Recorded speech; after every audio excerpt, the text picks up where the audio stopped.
শয়তানের কাজ ওয়াসওয়াসা দেওয়া, আমাদের কাজ পাপ করা, ওনার কাজ মাফ করা।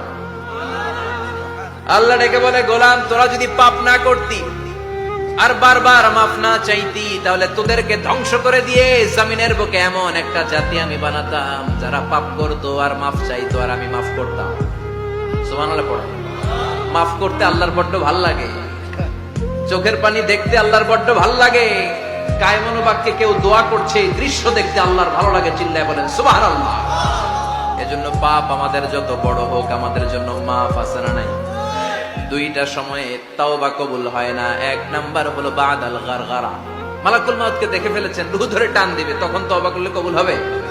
আরেকটা হচ্ছে বাদা তুলুই শামসি মিন মাগরিবিহা, কিয়ামতের আগ দিয়ে সূর্য আর পূর্ব দিক থেকে উদিত হবে না, এটা পশ্চিম দিক থেকে উদিত হবে, তখন তওবা করলে কবুল হবে।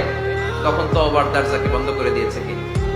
এজন্য আমরা যে কোনো পাপই করি না কেন, পাপ হয়েই যেতে পারে, আশা হারানোর কারণ নাই। Never lose hope, never give up. মুমিন কখনো আশা হারায় না, মুমিন কখনো নিরাশ হয় না। মুমিনের আশা ভরসা একটা সত্তার উপরে, চিৎকার করে বলতে হবে তিনি কে?